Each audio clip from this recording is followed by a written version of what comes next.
Hi, this is Victoria Nalule, and here with me again is Mr. Stephen Dow. Mr. Stephen Dow is a senior lecturer in energy law at the Center for Energy, Petroleum, Mineral and Policy at the University of Dundee. In our previous video, we tackled gas contracts, and in this video, we're going to discuss about liberalization in the energy sector. But before we start, I'd like Mr. Stephen Dow to briefly introduce himself again. Hi, I'm Stephen Dow. I'm Senior Lecturer in Energy Law at the Centre for Energy, Petroleum, Mineral Law and Policy, University of Dundee. I've done this job for 20 years. I started very young, I'm not that old. I've taught around the world, I've taught a lot of students, I've taught state companies, I've taught commercial companies, I've taught ministries, I've given advice to governments, some of which they've listened to and hopefully ignored most of it. And I hope to do it for some considerable time to come. Thank you very much for the introduction. So in this video, we want to focus on liberalization of the energy sector. Many countries around the world have introduced privatization and liberalization. So I want us to discuss the prospects and challenges of liberalization in the energy sector. Okay, first, privatization and liberalization are two slightly different things. Privatization is the sale of the state assets.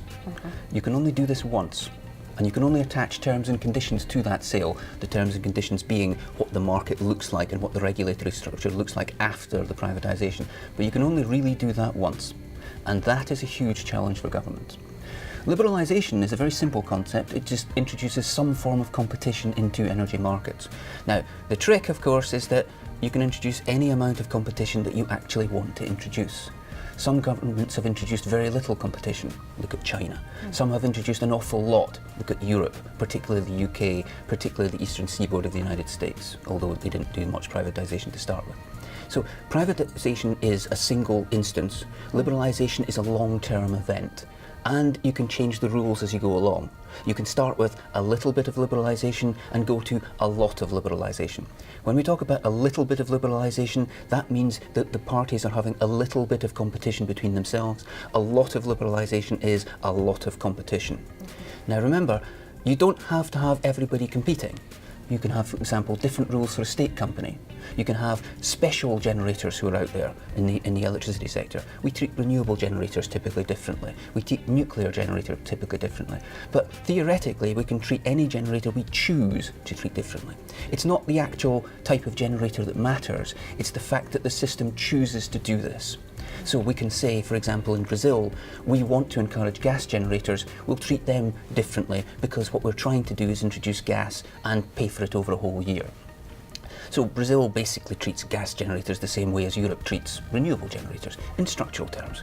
It's not actually the source that matters in that respect. On the liberalisation point, you then have to decide how much competition you actually want in the market.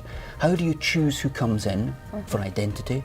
What skills must they have? What abilities must they have? You then have to decide what they're going to do will they generate, will they transmit, will they distribute, will they supply? And when you start to structure the industry that way, getting away from a state company which is completely vertically integrated, you then have to understand that liberalisation is possible at different stages of the industry. We can liberalise generation or production of gas without liberalising any pipes. Theoretically, we could liberalise the pipes without liberalising anything else, although there wouldn't be a lot of point to that. We can liberalise the supply. Remember that supply is an activity which does not require any infrastructure. It's simply the organisation of getting the energy from the producer to the consumer. Right? So all the supplier does is have a system to arrange amounts and then a billing system. Suppliers don't actually need any infrastructure beyond a telephone, basically. And that is the essence of it. And the choice becomes, what do you actually want to do? Do you want to have a huge amount of competition in the upstream for gas? Do you want to have a huge amount of competition for generation? For example, where you have an excess of generation capacity, usually you would want to have a lot of competition because that means you're choosing the cheapest generator. You're keeping the electricity price as low as possible.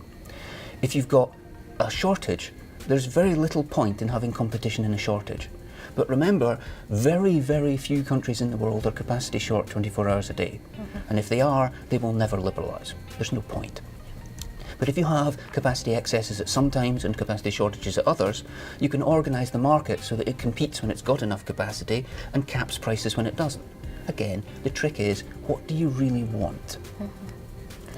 So what are the challenges of liberalisation? The fundamental challenge is to decide what you actually want to do and where you want to be.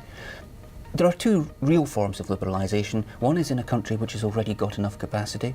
Europe has liberalised simply because it wants to have the existing generators and the existing gas suppliers compete with each other to lower the price for consumers.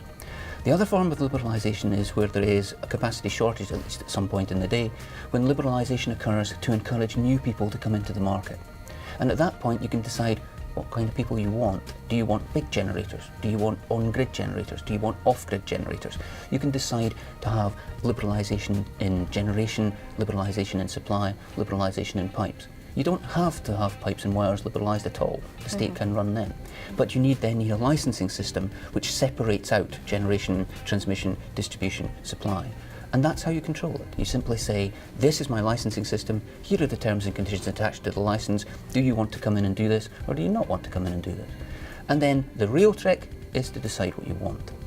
If you want to have a huge amount of competition, you organise a market so that everybody competes on an equal basis. If you want a limited amount of competition because you want to protect renewables or you want to protect the nuclear generators, or in the case of the Brazilians, you want to protect the gas generators, you simply set the market up to do that. All right.